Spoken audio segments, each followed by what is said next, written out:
उस्ताद फैज़ान आरिफ हाजिर खिदमत है। मसला कश्मीर के हल की हसरत में गुज़श्ता 70 बरसों के दौरान कश्मीरियों की 5वीं नस्ल जवान होकर सोबतें झेल रही है और कुर्बानियाँ दे रही है, मगर ये मसला हल होने की बजाय और ज़्यादा गंभीर होता चला जा रहा है। इस देरीना हल तलब मसले के सबब पाकिस्तान और भारत के दरमियान न सिर्फ जंगें लड़ी जा चुकी हैं, बल्कि हमसाया मुल्कों को अपने माली वसाइल का बड़ा हिस्सा अपने दिफा और अपनी फ़ौज के लिए मुख्तस करना पड़ता है। मसला कश्मीर के हल के लिए दुनिया भर में जलसे होते हैं, जुलूस निकाले जाते हैं, एहतजाज होता है, यौम यकजहती मनाया जाता है, लेकिन इसके हल की राह हमवार नहीं होती। क्या ये मसला हमारी ज़िंदगी में हल हो जाएगा और इस मसले के हल में सबसे बड़ी रुकावट क्या है? इस पर गुफ्तगू के लिए आज हमारे साथ मौजूद हैं डॉक्टर सैयद नज़ीर गिलानी। आप Jammu Kashmir council for human rights के सरबराह हैं, कानूनदान हैं, इंसानी हुकूक़ के अलमबरदार और दानिश्वर हैं। डॉक्टर साहब, मैं आपका खैर मकदम करता हूँ। आगाज़ यहीं से करूँगा। आप दानिश्वर हैं, आप हमें बताइए कि इस मसले के हल में सबसे बड़ी रुकावट, सबसे भारी पत्थर क्या है? फैज़ान आरिफ साहब, बहुत बहुत शुक्रिया। इस के हल के रास्ते में सबसे बड़ी रुकावट खुद कश्मीरी है। अच्छा। यानी कश्मीरियात की नासमझी ही सबसे बड़ी रुकावट है। ठीक। तो आपने कहा 5 नस्लों का, लोग कहते हैं 70 साल से ये मसला चला आ रहा है, लेकिन जब आप 70 साल कहते हैं तो उसमें सब 31 साल मिन्हा करें। ठीक ठीक। 31 साल वो हैं जिनमें मसला कश्मीर को अक़वाम मुत्तहिदा में बिल्कुल नहीं उठाया गया। अच्छा। यानी सितंबर 1965 से लेकर अगस्त 1996 तक कश्मीर का मसला अक़वाम मुत्तहिदा में बिल्कुल ज़ेर बहस नहीं आया। सबब क्या था उसका? शिमला माहदे के बाद। अच्छा। और ये हुआ, और ताशकंद माहदे के बाद कुछ ऐसे मामलात हुए, लेकिन हमें भी समझ ये बात नहीं आई कि ना कश्मीरियों ने, जैसे मैंने कहा कि कश्मीरी खुद मसले कश्मीर की राह में बड़ी रुकावट है। ठीक। यानी उसकी अदम दिलचस्पी के अलावा कश्मीरियात से लाइल्मी बहुत बड़ी वजह है। जैसे आपने फरमाया कि जलसे होते हैं, जुलूस होते हैं, हम समझते हैं कि इससे यूनाइटेड नेशंस का मैकेनिज़्म आगे बढ़ेगा। ये ऑप्टिक्स होते हैं जी। ठीक। और बाज़ दफ़ा ऑप्टिक्स सीरियस भी होते हैं और सेल्फ सर्विंग भी होते हैं, जिनको हम कहते हैं चलते चलाते ऑप्टिक्स, चीप सस्ते ऑप्टिक्स। ठीक। तो अगर आप 70 साल में 31 साल बिल्कुल मसले कश्मीर पर खामोशी इख्तियार करें, ठीक, और कश्मीरी पाकिस्तान को या अक़वाम आलम को याद ही ना दिलाए कि जी 1 साल हो गया, 2 हो गए, 3 हो गए, 31 बरस जिस मसले का कोई वाली वारिस ना रहे, ठीक, तो उसकी राह में मुश्किलात का खड़ा होना कोई अचंभे की बात नहीं है। दूसरी तरफ से ये भी कहा जाता है कि अक़वाम मुत्तहिदा की जो करारदादें हैं, जिनकी रोशनी में ये मसला जब भी हुआ हल होना है, वो बहुत पुरानी हो गई हैं, फरसुदा हो गई हैं। ये क्यों कहा जाता है? फिर मैं कहूँगा कि ये तो हिंदुस्तान की कामयाबी है कि वो हमें हमारे सोच के जो माहौल को इस कदर गंदला कर गया, यानी ओवरवेल्म कर गया कि कश्मीरी हक़ की खुद इरादियत और अक़वाम मुत्तहिदा की करारदादों को डिफेंड भी नहीं कर सकता। अक़वाम मुत्तहिदा की करारदादों में 2 कंपोनेंट्स हैं। पहला है इंटरनेशनल पीस एंड सिक्योरिटी, जो हिंदुस्तान लेकर गया अक़वाम मुत्तहिदा में कि अक़वाम आलम या आलमी अमन को ख़तरा है। तो वहाँ जो ज़ेर बहस मसला आया वो आया equality of people and self determination, यानी उसके साथ ये कोलैटरल हो गया, मुतवाज़ी आया। कश्मीरियों का हक़ खुद इरादियत अलग है और आलमी अमन अलग है, यानी दोनों चार्टर ऑब्लिगेशंस हैं हर मुल्क के लिए। हर मुल्क पाबंद है कि वो अक़वाम आलम में आलमी अमन में मावनत करे, उसको आगे बढ़ाए, उसको नुकसान ना पहुँचाए।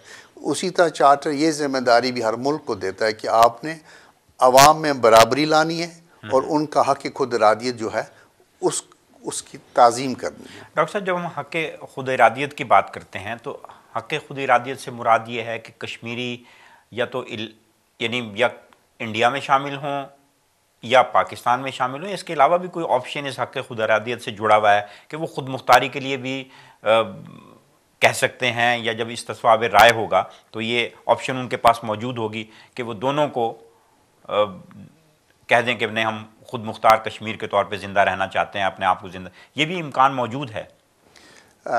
ज़ाती सेंटिमेंट्स को इसमें लाए बगैर जो असल मसला कश्मीर इस वक्त अक़वाम मुत्तहिदा में है हाँ, और उस पे पाकिस्तान के आइन में है। जी अक़वाम मुत्तहिदा में हिंदुस्तान सवाल लेकर गया ठीक कि जी हम यहाँ आपके पास आए हैं, कश्मीरियों ने हमारे साथ आर्जी इल्हाक किया है, लेकिन हम इस इल्हाक को इधर ले आए हैं आपके पास ठीक 3 नुकात पर फैसला कराने के लिए। ये करारदाद है। हाँ, कि एप्लीकेशन जो हिंदुस्तान की है, जो हिंदुस्तान का केस है ठीक। कि जी क्या कश्मीरियों से पूछें अक़वाम मुत्तहिदा की निगरानी में, क्या वो भारत के साथ आर्जी इल्हाक की तस्दीक करते हैं, तायीद करते हैं, तवसीक करते हैं या मुस्तरद करते हैं। ये कौन से हिस्से की बात हो रही है?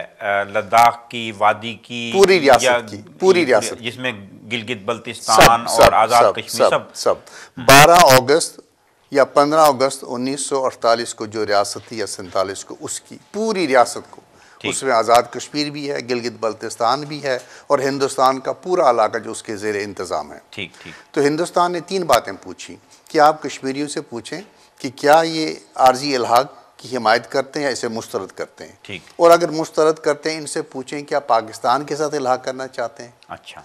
अगर पाकिस्तान के साथ भी नहीं करना चाहते हैं, इनसे पूछें क्या ये अक़वाम मुत्तहिदा का एक रुकन मुल्क बनना चाहते हैं।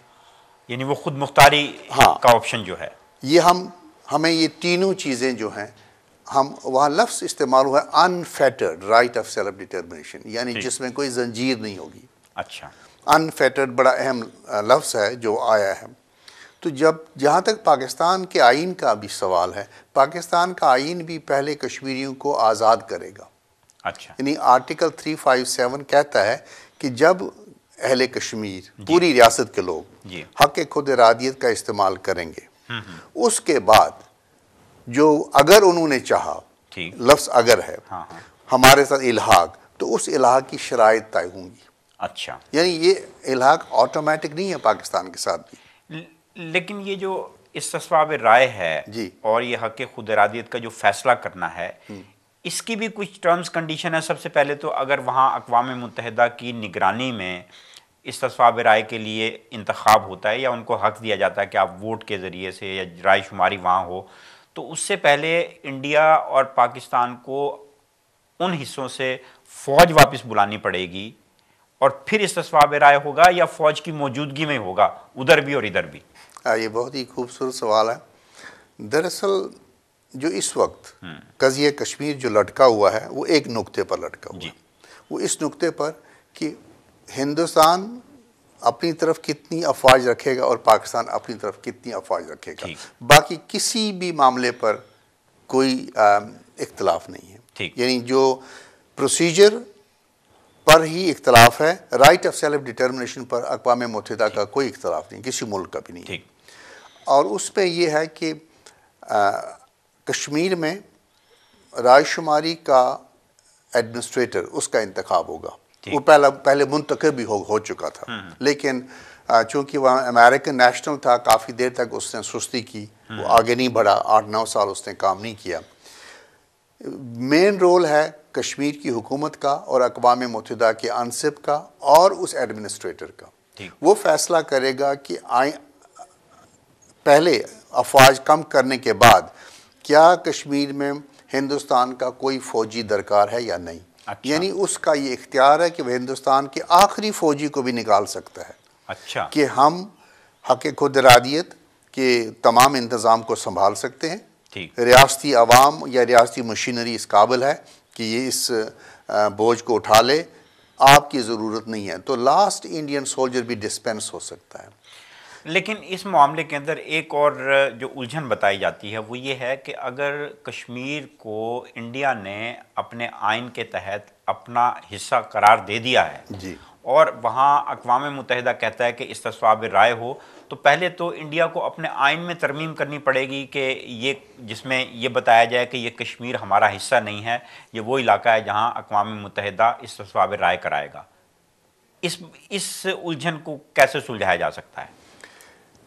30 मार्च 1951 की जो करारदाद है वो हिंदुस्तान को मुतनब्बे करती है और श्रीनगर की हुकूमत को भी मुतनब्बे करती है कि आप कश्मीर के सिलसिले में कोई फ़ैसला नहीं कर सकते जो अक़वाम मुत्तहिदा के करारदादों से मुतसादम हो, हक़ खुद इरादियत के मुतसादम हो और रेफरेंडम के मुतसादम हो। 30 मार्च 1951 के बाद जी जो 56 में जो कश्मीर का आइन आया जी। वो इस करारदाद के बाद आया। अच्छा। यानी माबाद इसके उसके मेरिट्स ही नहीं है, यानी वो वायलेशन है अक़वाम मुत्तहिदा की करारदाद। नहीं, अगर वायलेशन है तो उस वक्त इसको क्यों टोका नहीं गया, रोका नहीं गया? देखिए जी, कानून अगर किसी वक्त इस्तेमाल नहीं हुआ, कानून को आप एजिटेट नहीं कर सके, इसका ये मतलब नहीं है कि आपकी वो लाकानूनियत जो है कानून बन जाएगी। नहीं, लेकिन ये रुकावट तो है ना इस मसले में? ये बिल्कुल नहीं है। अच्छा। वो इसलिए नहीं रुकावट है कि श्रीनगर की हुकूमत ने 2000 में जी एक रिपोर्ट लाई है, ऑटोनॉमी रिपोर्ट। जी। उसमें भी उन्होंने हिंदुस्तान को कहा कि हमारा आपके साथ सिर्फ 3 उमूर पर एक्सेशन था जी। उसके अलावा हम आप में मर्ज हुए ही नहीं। अच्छा। यानी रियासत जम्मू कश्मीर वाहिद रियासत है जिसका आर्जी एक्सेशन है, लेकिन उस एक्सेशन पर भी अब एक नया कानूनी नुक्ता ये है कि हिंदुस्तान के साथ कश्मीर का इल्हाक ही नहीं है 15 जनवरी 1948 के बाद। लेकिन जब वहाँ इंतखाबात होते हैं, वज़ीर आला मुंतखब होते हैं, असम्बली बनती है, तो उनकी क्या हैसियत है? पहले मैं इससे वजाहत करूँ कि ये इबाहम है जो पाकिस्तान को और अक़वाम आलम को, आप जैसे दानश्वरों को, हम कश्मीरियों को ये दूर करना है। अच्छा। इल्हाक हुआ 27 अक्टूबर 1947 को जी कश्मीर के साथ, ठीक। लेकिन हिंदुस्तान उस इल्हाक को अक़वाम मुत्तहिदा में ले गया। 15 जनवरी को उस पर बहस हुई। ठीक। यानी हिंदुस्तान ने 15 जनवरी 1948 को वो इल्हाक सरेंडर किया है। अच्छा। वोट के लिए। ठीक। वो कानूनन इस वक्त हिंदुस्तान का और मकबूल उस कश्मीर का कोई इलाक़ नहीं है। ठीक ठीक। लेकिन इस पर आज तक मतलब मैंने जैसे पहले कहा कि कश्मीरियात पर काम नहीं हुआ। ठीक ठीक। हम हाँ, ये बुनियादी नुक्ता है जिसकी वजाहत की ज़रूरत है और जिसके बारे में लोगों को एजुकेट करने की भी ज़रूरत है। बिल्कुल। फ़र्ज़ करें अभी इस हुकूमत में कुरैशी साहब ने अक़वाम मुत्तहिदा में बड़ी अच्छी तकरीर की, लेकिन उससे पहले नवाज शरीफ साहब ने भी डीमिलिटराइजेशन का उसूल पेश किया। बेनज़ीर साहबा ने भी बहुत अच्छा एनर्जेटिक हौसलामंद रोल अदा किया। लेकिन नवाज शरीफ साहब ने कहा अक़वाम मुत्तहिदा में कि कश्मीर में डीमिलिटराइजेशन की जाए, ठीक, लेकिन जनरल असम्बली से बाहर निकल कर आज तक उन्होंने कोई दूसरा कदम नहीं उठाया। देखिए जी, अक़वाम मुत्तहिदा में तकरीर से कोई चीज़ नहीं होती अगर आप फॉलो अप ना करें। ठीक। इसी तरह अभी जनरल मखदूम साहब जब गए, इन्होंने तकरीर की, बहुत अच्छा उन्होंने शाह महमूद कुरैशी जी हाँ, तो जब वो गए उन्होंने तकरीर की, लेकिन उसके बाद का अमल जो है उस पर कोई ध्यान नहीं देता है। ये एक ऑप्टिक्स कहते हैं, साल में एक दिन गए, तकरीर हो गया। जो बात आपने तकरीर में कही उसको वहाँ से निकल कर इस्लामाबाद में आप आगे ले जाएं।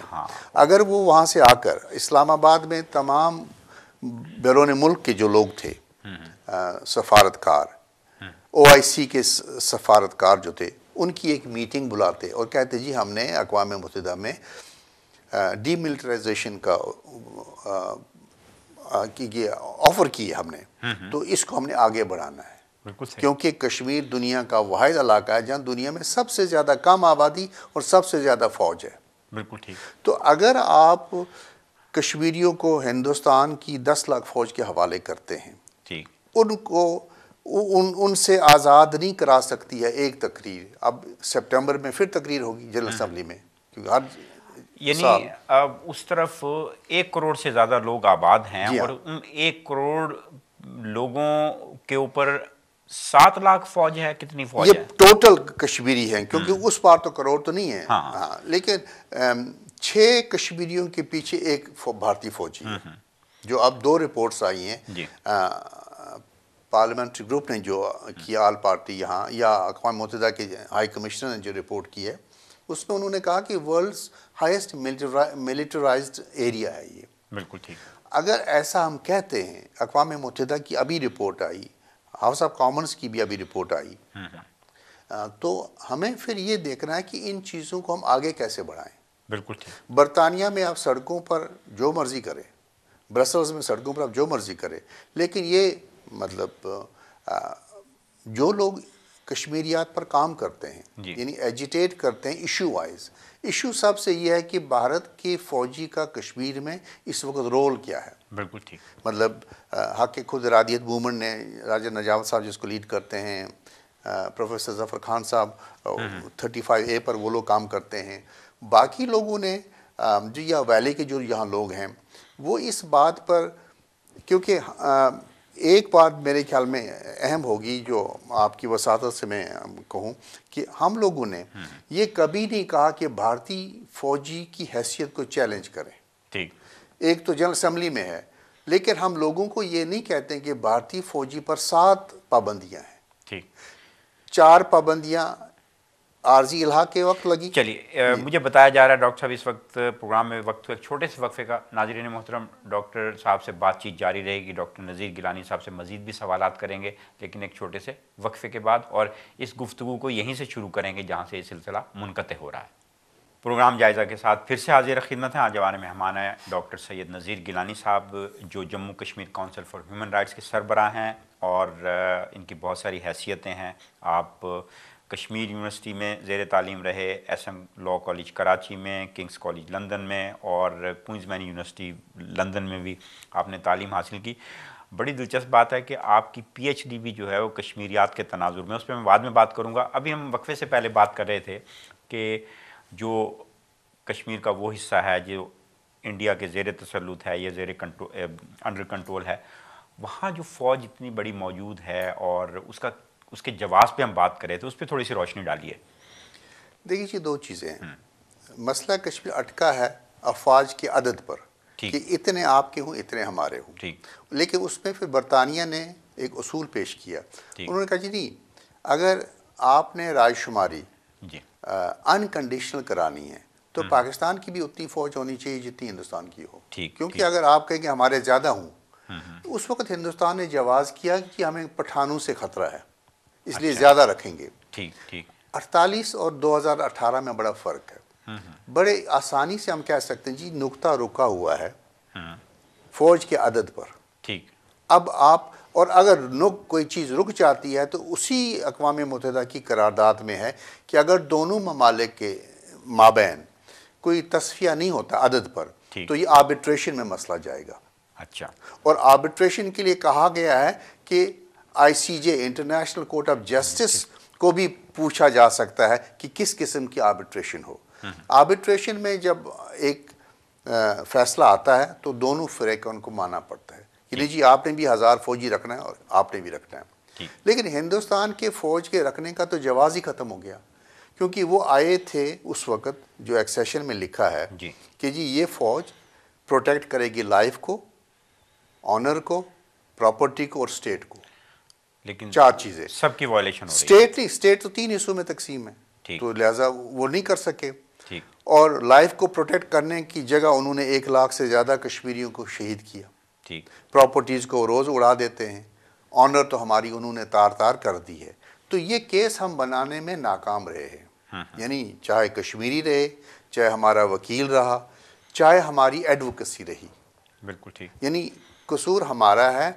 और फिर अफवाज हिंद पर अक़वाम मुत्तहिदा ने 3 और पाबंदियाँ लगाई थी, उनके बिहेवियर पर, उनके अदद पर और लोकेशन पर।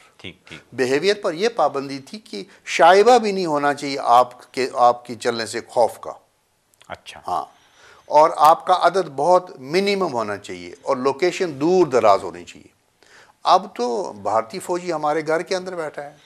वजह क्या है कि हम यानी कश्मीरी और कश्मीरियों के जो वकील है वो ये तस्वीर दुनिया को दिखाने में क्यों नाकाम है कि कितनी शदीद खिलाफ वर्जियाँ हो रही हैं इंसानी हुकूक की। वहाँ आए रोज़ लोग मारे जा रहे हैं, जैसे आपने बताया कि कौन सी चीज़ ऐसी है जिसकी वहाँ वायलेशन नहीं होती।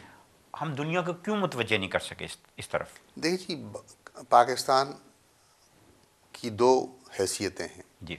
एक तो वो शरीक इसमें फरीक है, ठीक, पार्टी टू द डिस्प्यूट। फिर पाकिस्तान अक़वाम आलम का एक मेंबर भी है, यानी यूनाइटेड नेशंस का रुकन मुल्क है जी। 2 दोहरे पैरेलल ये हेल्प कर सकते हैं। दूसरी तरफ कश्मीरी हैं, कश्मीरी आर और पार। आज तक कश्मीरी ने भारत की आर्मी को चैलेंज नहीं किया। ठीक, यानी हम यहाँ बरतानी पार्लियामेंट में भी कराते हैं, लेकिन आप उठा कर देखें रिकॉर्ड, किसी ने आज तक ये नहीं कहा कि हिंदुस्तान के फ़ौजी पर 7 पाबंदियाँ हैं, 3 UN की और 4 बायलैटरल कश्मीरियों के दरमियान। यानी अगर श्रीनगर की हुकूमत को हौसला दिया जाए या उनको चैलेंज किया जाए, श्रीनगर की हुकूमत की वजह से ही फौज वहाँ है, ठीक, कानूनन वो उनको टर्मिनेट भी कर सकते हैं। ठीक, ठीक, वो कह सकते हैं हमें आपकी अब ज़रूरत नहीं है। फिर पाकिस्तान ने भी सुस्ती दिखाई, यानी पाकिस्तान का जो, पाकिस्तान की रियासत का मैं नहीं कह रहा हूँ, जो पाकिस्तान में फॉरेन ऑफिस में जिन लोगों के हाथों में कश्मीर रहा, उन्होंने इसको A4 साइज़ की फाइल में रखा, उन्होंने रिसर्च नहीं की। ठीक, वरना पाकिस्तान ने अक़वाम मुत्तहिदा में प्रपोज किया था कि चूँकि हिंदुस्तान और हमारा झगड़ा अदद पर है, ठीक, ठीक, हम बेहतर ये है इसके हल के लिए कि अक़वाम मुत्तहिदा अपनी फ़ौज भेज दे, ना हमारी रहे ना उनकी रहे। और उस पाकिस्तान के प्रपोज़ल पर 6 मुल्कों ने रेजोल्यूशन भी लाया। अच्छा, ऑस्ट्रेलिया ने लाया, बरतानिया ने लाया, क्यूबा ने लाया, और अमेरिका भी उसमें शामिल थे। यानी हमारे हक में जो चीज़ें थी वो हम कभी इस्तेमाल करने के लिए तैयार ही नहीं है। लेकिन हम कहते हैं पाकिस्तान वकील है, इस वकील की तरफ से महज कश्मीर कमेटी बना देने से हम ये समझ लेते हैं कि मसला कश्मीर दुनिया भर में उजागर हो गया, ये काफ़ी है? देखिए जी, चूँकि मेरा सियासत से कोई ताल्लुक़ नहीं है, हमारा कश्मीर की एडवोकेसी में हमारे लिए हर पाकिस्तानी अहम है, ठीक, हर पाकिस्तानी पॉलिटिकल पार्टी अहम है, और हर अदारा अहम है।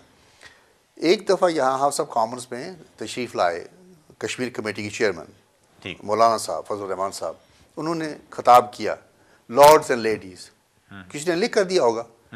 तो बाद में उन्होंने कहा, मैंने कहा जी मौलाना साहब, ना यहाँ कोई लॉर्ड था ना यहाँ कोई लेडी थी, ये सारे मीरपुर के और हम वैली के लोग हैं।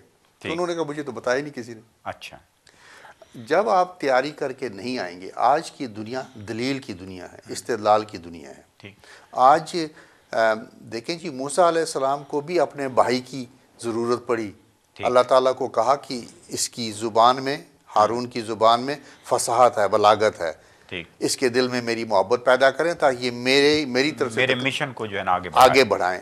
देखिए एक नबी गैर नबी के हक में सरेंडर करते हैं। यानी आज की दुनिया में आप देखें कि अपना मौक़िफ़ आपने बयान करना होता है, उसमें दलील और लफ्ज़ की हुर्बत बड़ी अहम है। आप गाली से अपना इस्तेदलाल ज़िंदा नहीं रख सकते। आप ये कह सकते हैं कि किस मज़हब में लिखा है कि आप एक मज़हब का फ़ौजी दूसरे मज़हब की 80 साल की खातून के साथ बेहुरमती करे, या किस मज़हब में लिखा है कि आप 20 महीने की बच्ची की आंख में गोली मार दें, पैलेट लगाएं। ये अगर हम यही कज़िया अगर मुसलमान जो हम हैं कश्मीर के, लेकिन यहाँ मैं कहूँ ये कश्मीर के मुसलमानों का मसला नहीं है। कश्मीर में सिख भी है, हिंदू भी है, ईसाई भी है, यहूदी भी है, बुद्ध भी है, और ऐसे लोग हैं जो मज़हब पर ईमान नहीं रखते। यानी ये एक प्लूरल सोसाइटी है। लेकिन आज के वक्त ये अब मुसलमानों का मसला हो गया, क्योंकि गैर हिंदू अफवाज मुसलमान अक्सरियती आबादी में इस वक्त है। तो वो कश्मीर की माँ, बहन, बेटी, भाई को सज़ा देने में अपना कोई मजहबी अचीवमेंट महसूस करते हैं कि हमने बड़ा अच्छा किया कि एक कश्मीरी खातून की बेइज्जती की, एक कश्मीरी नौजवान को कत्ल किया या किसी को माजूर कर दिया। तो कसूर पाकिस्तान का, मेरे ख्याल में उनको खुद सोचना चाहिए कि कश्मीर को A4 साइज़ की फ़ाइल से निकालना है। एक और बात डॉक्टर साहब, हम मुद्दत से सुनते चले आ रहे हैं कि बरतानिया या अमेरिका या बड़ी ताकतें जो है वो मसला कश्मीर के हल में अपना किरदार अदा करें। जिन मुल्कों ने ये मसला पैदा किया है, या जो मुल्क इंडिया और पाकिस्तान को असलहा बेचते हैं जी, भारत को और पाकिस्तान को, तो वो कब चाहेंगे कि दोनों मुल्कों के दरमियान जो तनाज़ात हैं या कुछ तनाज़ा है वो हल हो जाए? हम ये गलत समत में नहीं देखते कि सालिसी वो करें जो चाहते हैं कि मसला पैदा हो? देखिए जी, यमन में अमेरिका ने अब फैसला किया कि हम असले में कमी करेंगे, पार्टिसिपेशन में कमी करेंगे, रिफ्यूल नहीं करेंगे क्योंकि बच्चे मर रहे हैं। ठीक, आज की दुनिया में अगर आप अपने केस को एजिटेट करें, अगर आपको 100% हिमायत नहीं मिलेगी, लेकिन एक ख़ास अक्सरियत आपके हक़ में आ जाएगी। लेकिन डायरेक्शन दुरुस्त होनी चाहिए। मसला कश्मीर के तनाजुर में या इसके हल के लिए जो कोशिशें की जाती हैं या जो पेशरफ्त, वो जैसे आपने कहा A4 साइज़ की फ़ाइल में सब कुछ होता है। अमली तौर पे अब जैसे जलसे जुलूस होते हैं, हज़ारों लोग भी यहाँ लंदन के अंदर कश्मीर के हवाले से होने वाले जलसों में शरीक हुए हैं, लेकिन कोई अपने मेंबर पार्लियामेंट को या जिस तरह से जिन चीज़ों की निशानदेही आपने की है कि अक़वाम मुत्तहिदा के जो असल करारदादें हैं उनकी रोशनी में बात उन लोगों तक पहुँचाएँ जहाँ पहुँचानी चाहिए जी। तो ये हमारी डायरेक्शन इस मामले में ठीक नहीं है। अगर हमारी समत ठीक नहीं है तो हमें हमारी मंजिल नहीं मिल सकती। तो आप जैसे लोग जो अथॉरिटी हैं कश्मीरियात पे या जो एजुकेट कर सकते हैं लोगों को, तो आप लोगों को ज़्यादा जो है इस मीडिया को, इन ज़राए इब्लाग को इस्तेमाल करना चाहिए ताकि लोगों को पता चले कि असल मसाइल की नोयत है क्या। देखिए जी, हम 2 डेलीगेशन ले गए अक़वाम मुत्तहिदा में। हाई कमिश्नर के ऑफिस में हम गए, एक में लॉर्ड कुरबान साहब भी थे और आज़ाद कश्मीर के अपोजिशन लीडर चौधरी यासीन साहब भी थे, अपने राना अतर साहब थे, मैं भी था। तो वहाँ ये जो रिपोर्ट आई उनकी, तो उसमें उस वक्त बहुत ही वो कहते थे कि how is it possible, how can we dent into India, आने ही नहीं देता है, हम आप बताएं। बहस बहस में वहाँ एक बात आई जी कि एक मैकेनिज्म है जिसको कहते हैं रिमोट मॉनिटरिंग। अच्छा। अगर आपको एक मुल्क अंदर नहीं आने देता जी, तो देन आप रिमोटली करें। हमने उनको कहा जी आपको अंदर जाने की क्या ज़रूरत है, वादी के लोग दुनिया भर में हैं जिनकी फैमिलीज वहाँ हैं, वो डायरेक्ट और इनडायरेक्ट एविडेंस आपको देंगे। बिल्कुल ठीक। उन्होंने कहा this is remote monitoring, very fine. अच्छा, बाद में जिन लोगों ने वो रिपोर्ट तैयार की, अब अच्छे लोग उसमें शामिल थे, लेकिन सवाल ये है कि उसने हैवी प्राइस पे की हाई कमिश्नर ने, यानी उसको कहा जी ये पाकिस्तान का एजेंट है हिंदुस्तान में, बायस्ड आदमी है, लेकिन उसकी रिपोर्ट को अक़वाम मुत्तहिदा के सेक्रेटरी जनरल ने ऑन किया। ठीक, उसने कहा नहीं, हक इंसानी हकूक़ जो हैं वो मुदाखलत नहीं है, जहाँ भी इंसानी हकूक़ की खिलाफ वर्जी होगी हम मुदाखलत करेंगे। बिल्कुल ठीक। यानी हिंदुस्तान को जवाब मिल गया। भारत जो है इजाज़त नहीं देता वहाँ इंसानी हुकूक के लिए जो काम करने वाले लोग हैं कि वो कश्मीर जाएं, बल्कि वहाँ सियाहत जो है वो जिस तरह से जितना खूबसूरत कश्मीर है वो सियाहत का दरवाज़ा भी बंद कर दिया उन्होंने। फैज़ान साहब, आप हैरान रहेंगे, ना तो ये दोनों रिपोर्ट्स में यूएन वाले में भी नहीं आई, ये जो यहाँ थी, हत्ता कि हमने रिटन टेस्टिमनी दी है इनको। हिंदुस्तान ने खुद उनके एदाद शुमार के मुताबिक रियासत जम्मू कश्मीर जो उनके ज़ेर इंतज़ाम है जी, नंबर 2 है गुर्बत में हिंदुस्तान में। अच्छा, हाँ, यानी हिंदुस्तान का ये एक प्लान्ड एक मंसूबा है कि इनको आप इक्तसादी तौर माजूर करें, ठीक, इनको आप जिस्मानी तौर माजूर करें, इनको आप स्पिरिचुअली क्रिपल करें, रूहानी तौर इनको बर्बाद करें, इनकी सारी उम्मीदें आप तोड़ दें। ठीक, मतलब उम्मीदें इस तरह मैं आपको बताऊं कि अभी करतारपुर का कॉरिडोर खुला जी, और उसी दिन उन्होंने कश्मीर में 8-9 लोग मारे, ठीक, हिंदुस्तान ने। वेलकम स्टेप है, पाकिस्तान ने बलूगत का, कॉन्फिडेंस का सबूत दिया कि हम बाएतमाद कौम है, ठीक है। लेकिन यहाँ एक चीज़ सोचने वाली है कि वो कॉरिडोर इंटरनेशनल बॉर्डर पर खुला, यानी इंटरनेशनल बॉर्डर है। कश्मीर तो इंटरनेशनल बॉर्डर है ही नहीं, यानी यहाँ आप आने ही नहीं देते। इधर मुजफ्फराबाद का कश्मीरी या पुंछ का कश्मीरी, लद्दाख का कश्मीरी एक दूसरे से मिल नहीं सकता है। अगर आप इंटरनेशनल बॉर्डर पर आपके दरमियान कोई ऐसी मुश्किल नहीं आती है एक कॉरिडोर बनाने में, तो जहाँ अक़वाम मुत्तहिदा की करारदाद 21 अप्रैल 1948 की हिंदुस्तान और पाकिस्तान को कहती है कि कश्मीरियों के लॉफुल एंट्री और एग्ज़िट पर कोई पाबंदी नहीं है, यानी कश्मीरी आर पार जा सकता है, ये हिंदुस्तानी फौजी नहीं आने देता, इधर पाकिस्तान की इंतज़ामिया नहीं आने देती है। ये भी वायलेशन है ह्यूमन राइट्स की। आप श्रीनगर से मुताल्लिक हैं, अगर आप श्रीनगर जाना चाहें तो आप सहूलत से जा सकते हैं या आपके कैसे जाएं? देखिए जी, 30 साल में मैं पहली 2 दफ़ा गया। अच्छा, यानी 85 में गया, 3 दिन रहा, उन्होंने मुझे डिपोर्ट किया। मुझे कहा जी आपका वीज़ा दिल्ली तक, आप श्रीनगर जा ही नहीं सकते। आपकी पैदाइश कहाँ की है? बारामूला की। अच्छा, हाँ, तो मैंने उनको कहा मैं तो यहाँ पैदा हुआ हूँ।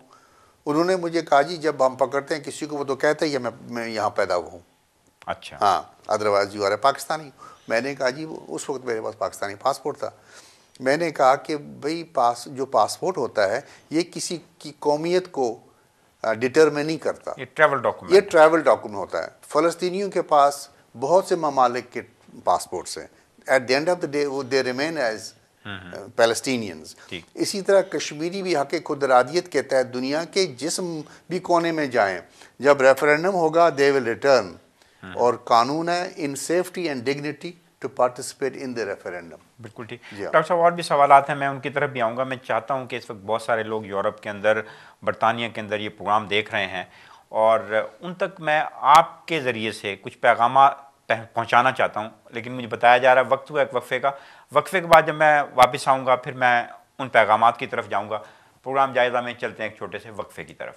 प्रोग्राम जायज़ा के साथ फिर से हाजिर खिदमत है। आज हमारे मेहमान हैं डॉक्टर सैयद नज़ीर गिलानी साहब, और आज हम इनसे गुफ्तगू कर रहे हैं मसला कश्मीर के हल के तनाजुर में। डॉक्टर साहब, मैं ये कह रहा था कि आपने हमें बड़ी अच्छी अच्छी बातें बताई और बहुत सारे हक़ाइक़ से हमें आगाह किया, और जो देखने वाले हैं इस वक्त बरतानिया में, यूरोप में, जहाँ जहाँ या सोशल मीडिया पे भी ये दुनिया भर में आपकी गुफ्तगू पहुँचेगी। आप कश्मीरियों को क्या पैगाम देना चाहेंगे? सही समत, सही डायरेक्शन क्या होनी चाहिए? क्या तरजीहात होनी चाहिए उन्हें? महज जल से जुलूसों से हट के किन लोगों तक पहुंचना चाहिए जहां जहां वो आबाद हैं? अपने पार्लियामेंटेरियंस तक पहुंचना चाहिए या उन लोगों तक पहुंचना चाहिए, और किस तरह से उन लोगों को कायल करना चाहिए जो फैसला करने वाले हैं कश्मीर के मुस्तकबिल का? देखिए, सबसे पहले जो बड़ी बात है वो ये है कि जो मसला कश्मीर की कबूलियत है वो अक़वाम मुत्तहिदा में हुई है, यानी दुनिया के 194 ममालिक गारंटोर्स हैं। ठीक। इसको हाथ से ना जाने दें। ठीक। क्योंकि कोशिश यही है कि कश्मीर की करारदादें फरसूदा हो गई। आलमी अमन, equality of people and self determination बुनियाद हैं चार्टर की। यानी अगर आप इनको मेनहा करेंगे तो अक़वाम मुत्तहिदा का चार्टर भी ख़त्म हो जाता है। बिल्कुल ठीक। तो जो हमें, और जहाँ आकर कश्मीर का केस रुका हुआ है वहाँ से आगे इसको ले चले। रुकावट है सिर्फ अफवाज के अदद पर, ठीक, कि हिंदुस्तान का फ़ौजी और पाकिस्तान का फ़ौजी। ठीक। ये और भी आसान हो गया 2018 में, इसलिए क्योंकि हमने यूगोस्लाविया के हालात देखे, हमने ईस्ट तिमोर देखा, सूडान देखा, साउथ सूडान, तो बहुत सी तारीखें देखी हमने, क्रोएशिया को देखा, बोस्निया को देखा, अल्बानिया का सिलसिला देखा।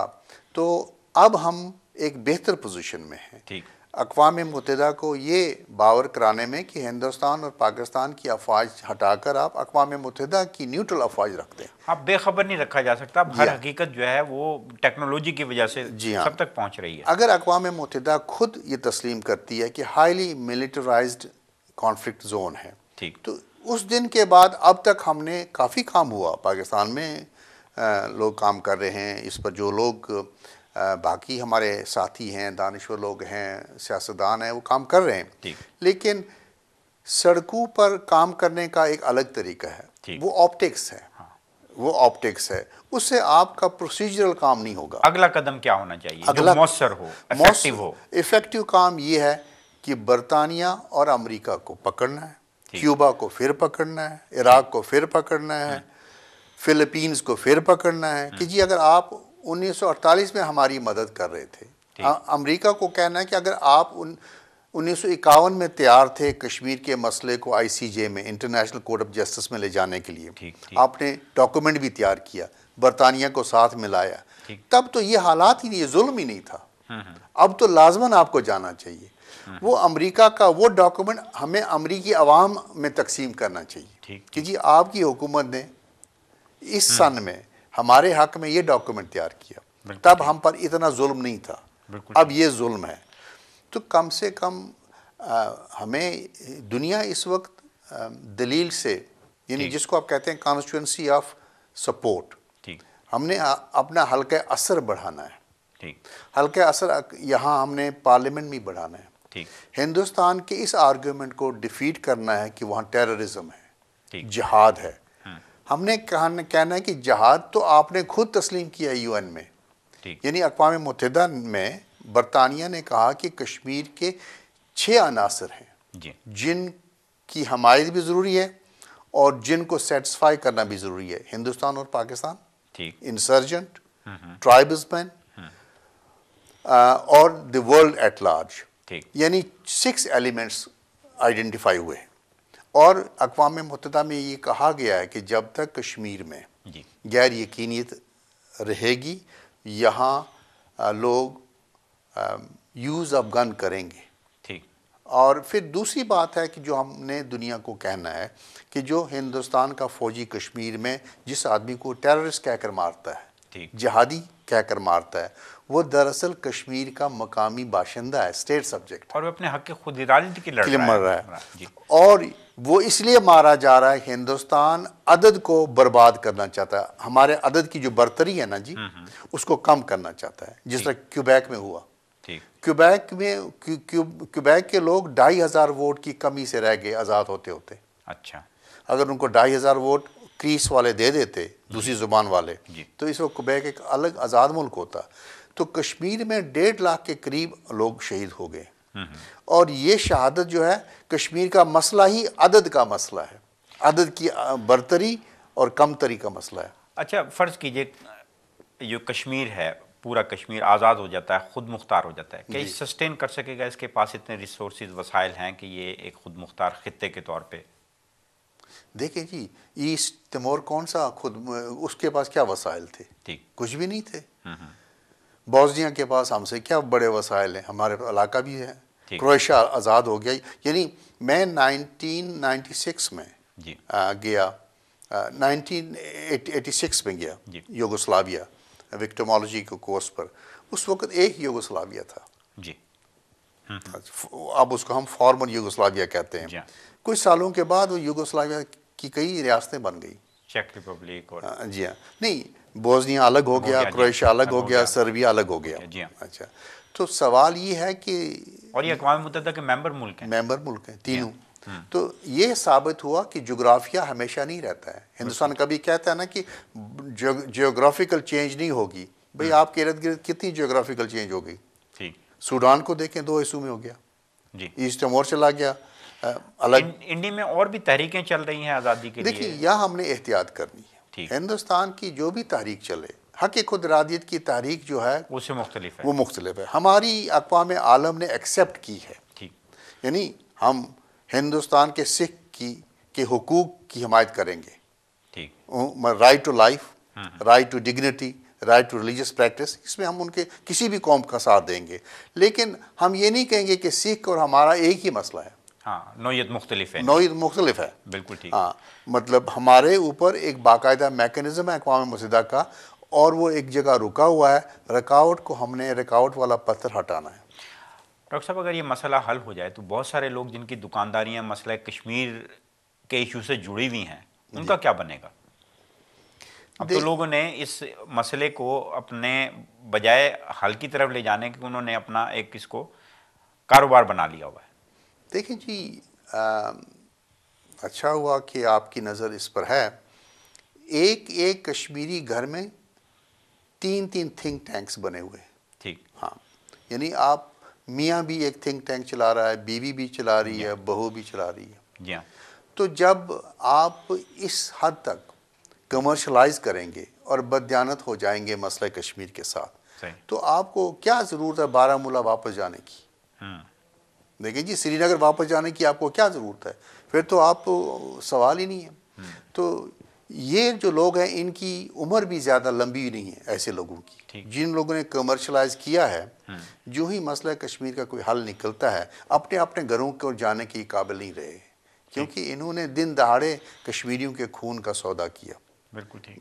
उनके साथ बेवफाई की, मैं गद्दारी नहीं कहूँगा, बेवफाई की। सही। और लिहाजा इन्होंने अपने तमाम रास्ते जो हैं वो मखदूश किए हैं। तो ये दुकानें जो है, दुकानें तो इस वक्त भी आप देखें, सियासी जमातें, उनकी अपनी अपनी एक अप्रोच है। ठीक। और ह्यूमन राइट्स 84 से लेकर 96 तक एक ह्यूमन राइट्स ग्रुप होता था, Jammu Kashmir council for human rights. सही। उसके बाद एक ग्रुप आया, उन्होंने जे कार्ड दिया, KCHR कर दिया, Kashmir council for human rights. अच्छा। अब तो ह्यूमन राइट्स की एक अंबार लग गया ह्यूमन राइट्स का, ये दुकानें खुल गई हैं। और ये भी उनको ये नहीं पता है कि कश्मीर जो है बारामूला किधर कुछ लोग तो ये भी कहते हैं जी हम जब कश्मीर आज़ाद होगा तो गुलमर्ग हाउस बोट पे हम जाएंगे। हाउस बोट सिर्फ एक ही जगह है कश्मीर में, वो डल लेक में है जी। तो गुलमर्ग तो एक पहाड़ है। जी हाँ। तो ऐसा जो मामला जब आ जाए तो मेरे ख्याल में एहतसाब बड़ा ज़रूरी है। तो मैं इस प्रोग्राम के ज़रिए जो हमारे दोस्त हैं, सेल्फ डिटर्मिनेशन के दोस्त हैं, JKLF की जो दोस्त हैं, प्रोफेसर ज़फ़र खान साहब एक दानश्वर हैं बहुत बड़े कश्मीर में, और मैं इन सब से, नाज़िर साहब हुए, जितने भी लोग हैं, इनसे मेरी गुजारिश है कि आप कॉमनैलिटी ढूंढें। कॉमन क्या है? कॉमनैलिटी यह है कि कश्मीरी को हिंदुस्तान के फ़ौजी के जुल्म से बचाएं। ये मुश्तरका बात है। तकसीम ना करें, मज़ीद तकसीम ना करें। अच्छा ये बताइए डॉक्टर साहब, अगर मसला कश्मीर हल हो जाए जी, अब पाकिस्तान और भारत दोनों जो है ना एटमी क़ुव्वतें हैं, फिर इनको अपने दिफाई अखराजात भी कम करने पड़ेंगे, फ़ौज भी कम करनी पड़ेगी। देखें जी, आप मेरा सवाल समझ रहे हैं? ता क़यामत जी। दुनिया में जो किलिंग इंस्टिंक्ट है ना फौज का, वो ख़त्म होता जा रहा है। यानी अफवाज का रोल अब दुनिया भर में बदल रहा है। ठीक। ये हो ही नहीं सकता कि हिंदुस्तान और पाकिस्तान सारी उम्र लड़ते रहें। ठीक। It is impossible. और ये भी आप इसको आप बिल्कुल रूल आउट करें कि दो न्यूक्लियर क़ुव्वतें आपस में लड़ाई करेंगी। सवाल ही नहीं, सिवाय तबाही और बर्बादी के रहेगा कुछ नहीं। दोनों को पता है कि न्यूक्लियर एक्सचेंज का क्या कॉन्सिक्वेंस है, तो ये कभी नहीं करेंगे। तो हम यूरोप से सबक क्यों नहीं सीखते कि यहाँ देखें कैसे जंगो जदल होती रही मुल्कों के दरमियान, अब यहाँ फौज की बजाय सिर्फ इमिग्रेशन ऑफिसर खड़ा होता है यहाँ, तो हम कब इस तरफ देखेंगे? और ये जो हुआ ना करतारपुर कॉरिडोर खुल गया, अब तो पाकिस्तान और हिंदुस्तान के पास जवाब ही नहीं रहा कश्मीरी को न मिलने देने का। देखिए, अगर इंटरनेशनल बॉर्डर पे आप वीज़ा फ्री कॉरिडोर कर सकते हैं, तो ये तो आपके पास तो जवाब ही नहीं रहता है। तो कश्मीरियों को ज़्यादा कुव्वत और तवानाई के साथ इस तरफ मुतवज्जे करना चाहिए कि अगर ये करतारपुर का जो है की सरहद खुली है तो कश्मीर की तरफ भी आने जाने की सहूलतें।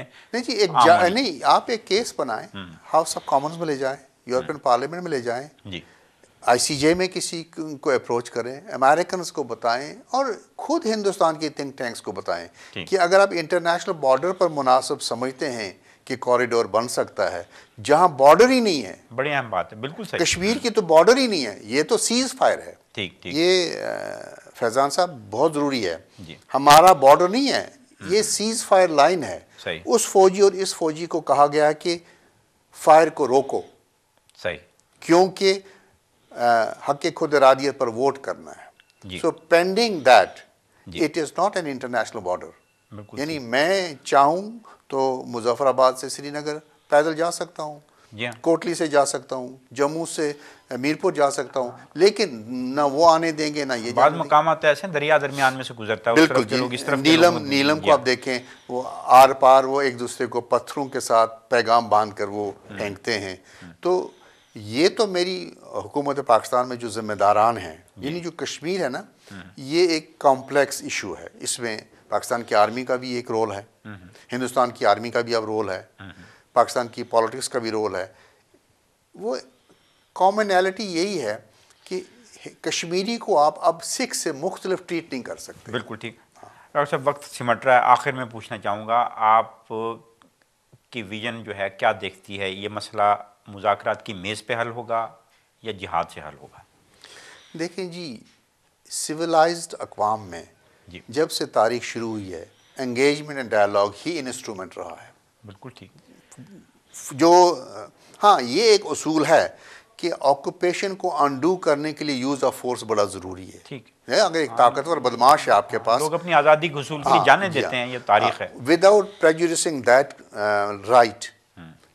एंड यही है कि अंगेज करना है इंडिया ने पाकिस्तान को, पाकिस्तान ने इंडिया को, और दोनों को अक़वाम मुत्तहिदा ने कहा है, वार्निंग दी है कि आप फ्री हैं टू एंगेज ईच अदर, लेकिन आपकी कश्मीर पर engagement at the end consistent होनी चाहिए with the principles of UN charter.